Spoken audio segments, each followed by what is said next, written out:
Frontline stocks continue to climb slowly higher even as mid-caps take a beating. Energy and FMCG are the key gainers while consumer durables and metal stocks slip. Gujarat State Corporation and Gujarat State Petronet will merge into subsidiary Gujarat Gas, while the transmission vertical will be spun off into a separate entity. Analysts see significant gains from synergies, cost and tax savings following the scheme of arrangement.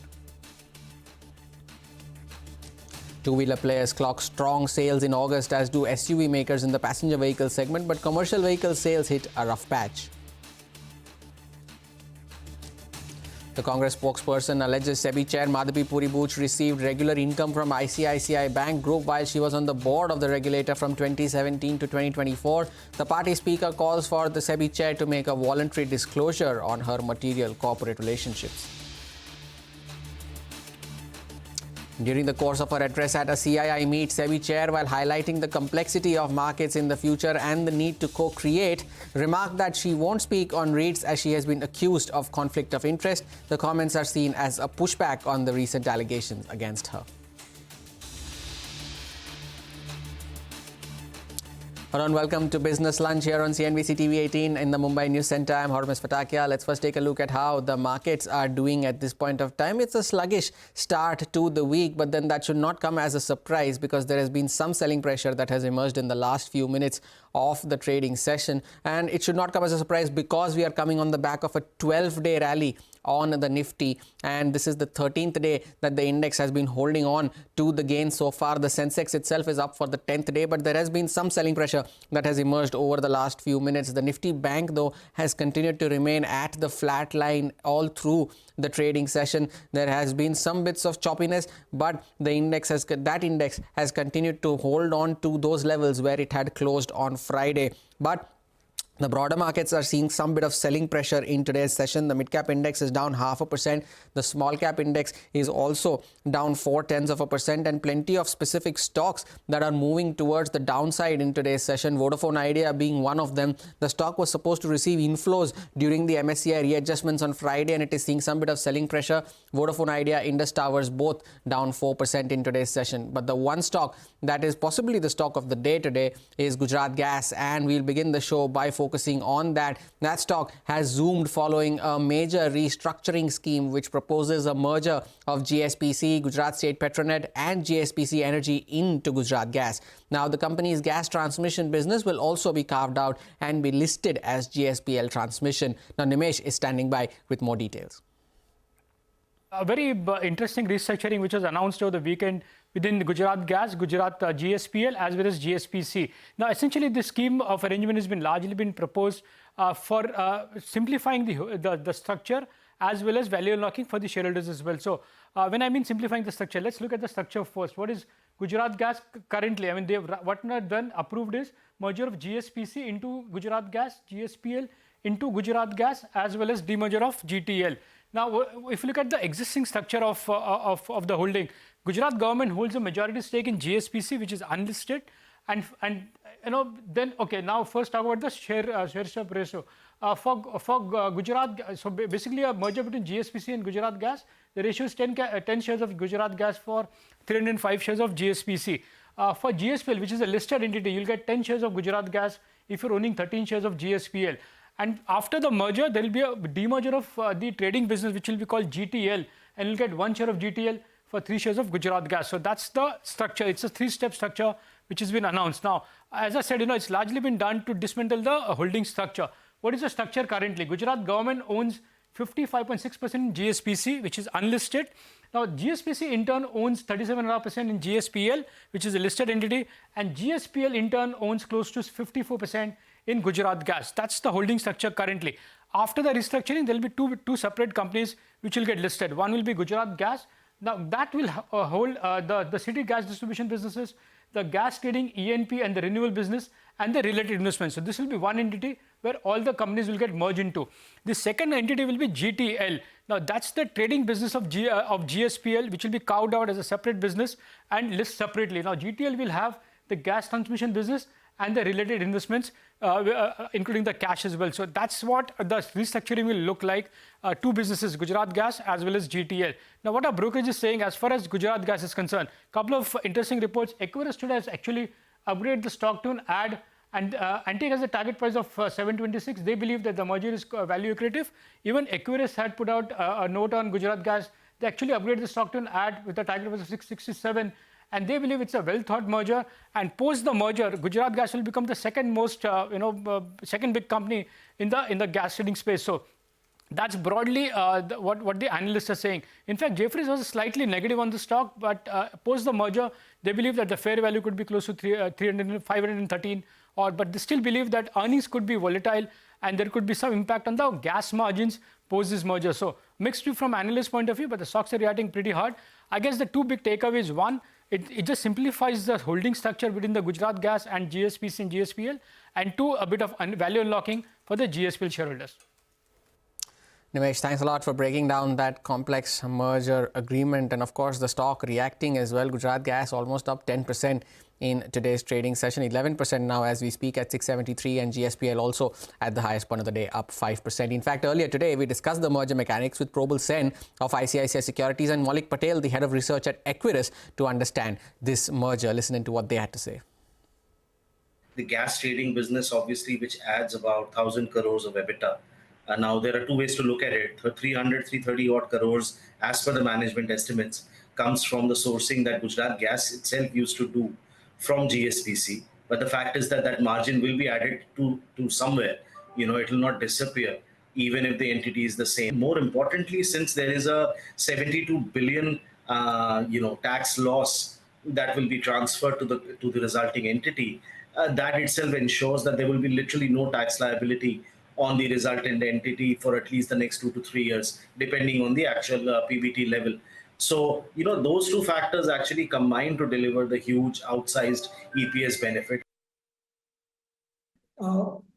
Gujarat Gas, after this merger, will become a second largest integrated gas company in the country after GAIL. So that will attract, and they have a lot of synergies in terms of trading and this one. So far, if you look at, the trading was happening in GSPC, CGD was part of the Gujarat Gas, and the transmission was part of the GSPL. There were a lot of related party transactions between the GSPC and Gujarat Gas. So after this merger, those related party transactions are also not there. So GTL value, in our view, should be close to around 9,000 crore. If you look at from a Gujarat Gas share perspective, which they will get it, probably close to around 100 rupees per share should be the value of the GTL for the Gujarat Gas shareholder.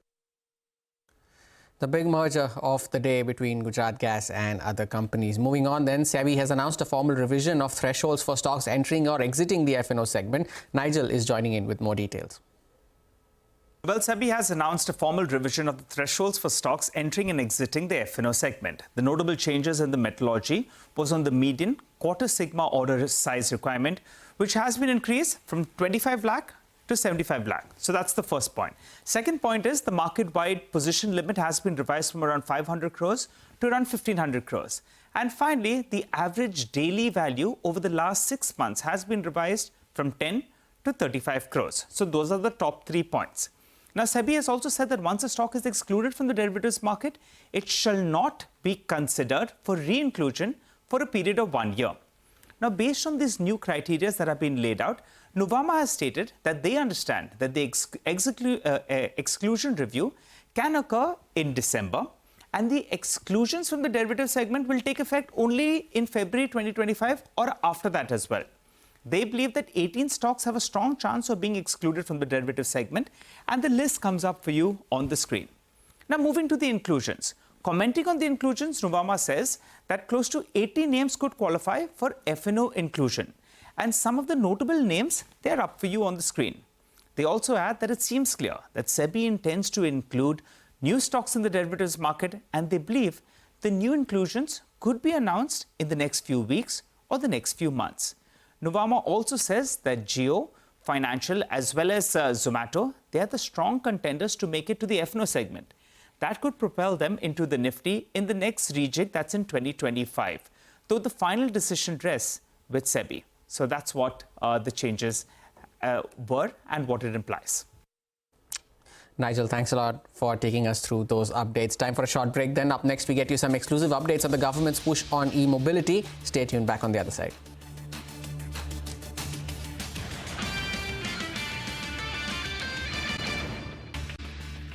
Back with us here on Business Lunch. The markets continue to remain where they are. The Nifty continues to remain on the flat line around that mark of 25,250, and the sensex too trading at the flat line itself. But the broader markets, as I mentioned earlier in the show as well, are seeing some bit of selling pressure. Vodafone Idea is the stock that I had highlighted earlier in the day as well.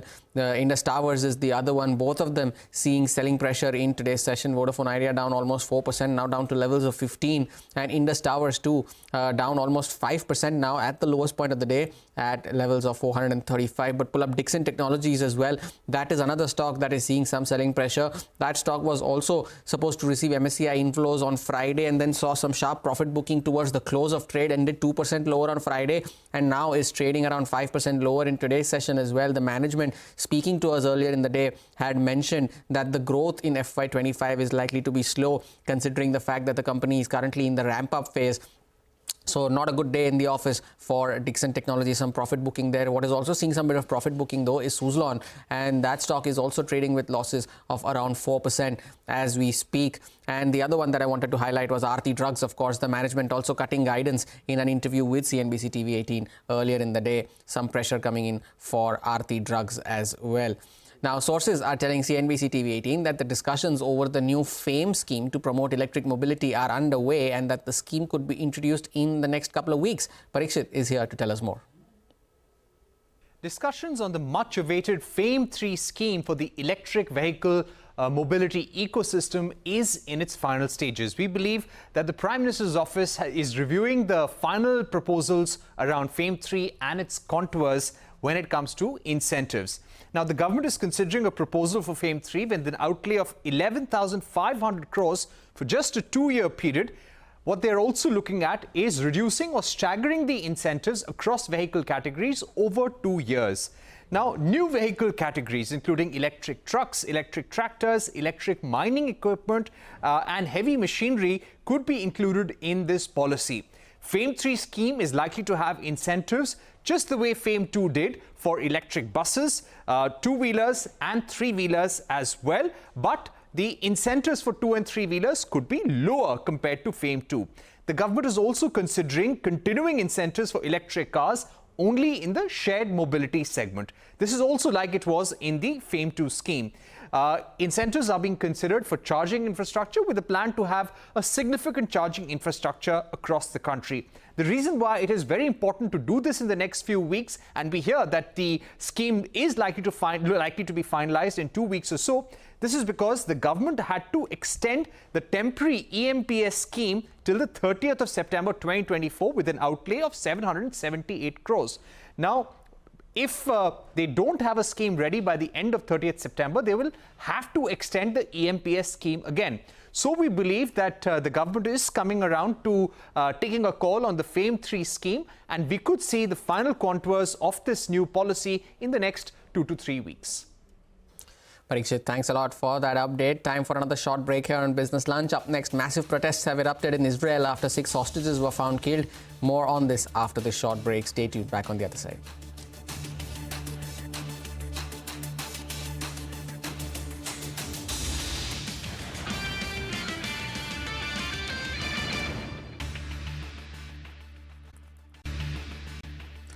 Welcome back to Business Lunch. Now, the Congress party has levelled fresh allegations against Madhabi Puri Booch. Now, party spokesperson Pawan Khera has alleged that the SEBI chairperson continued to draw salary from ICICI Bank between 2017 and 2024. Now, that is during her tenure as the capital markets regulator. Now, this raises fresh scrutiny about potential conflict of interest. The opposition party added that Booch also used to receive TDS on the ESOPs given to her by the bank. Now, Khera also alleged that Booch received income from the asset management unit ICICI Prudential as well. Now, the Congress has urged the SEBI chairperson to come clean and make voluntary disclosure on the benefits she has received from the bank so far.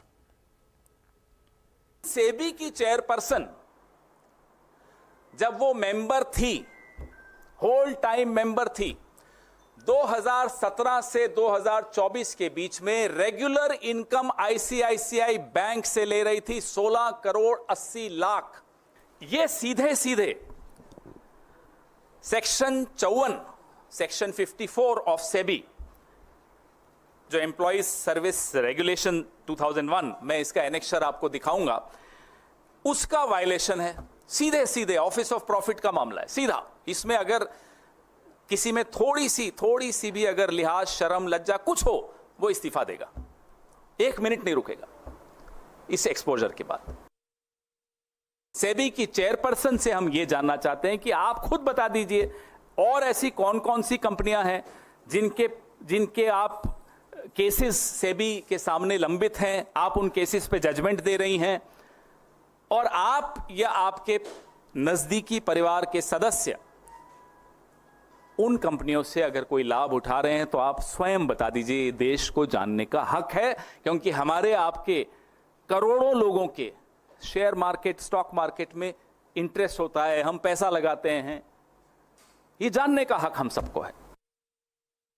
Now, in an apparent pushback to the recent allegations against her, SEBI chief Madhavi Puri-Booch, while highlighting the complexities of markets at the CII summit, declined to comment further on real estate investment trusts as she has been accused of conflict of interest. Listen into what she had to say. This is all simple stuff that technology will enable. Of course, there was a mention of REITs, but Ajkal, if I utter the word REITs, I am accused of conflict of interest. So perhaps it would be better for me to abstain. But indeed, you know, these are the emerging asset classes in our country. Globally, they are large, strong. They monetize a lot of the build out of the infrastructure of the country.